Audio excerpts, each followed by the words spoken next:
Espíritos malignos atormentam família e fogo queima os móveis do nada. Gritos, gemidos e aparições de entidades demoníacas não deixam essas pessoas em paz. Investigação da SA Mistérios. Foi logo depois que minha irmã nasceu e começou as aparições de fogo, relativo, assim, brotando do nada, dentro de guarda-roupa, dentro de cama, de brecha de parede. Caramba!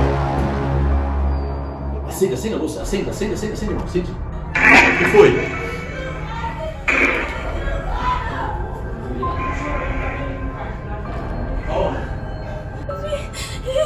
Ele tava no quarto aqui.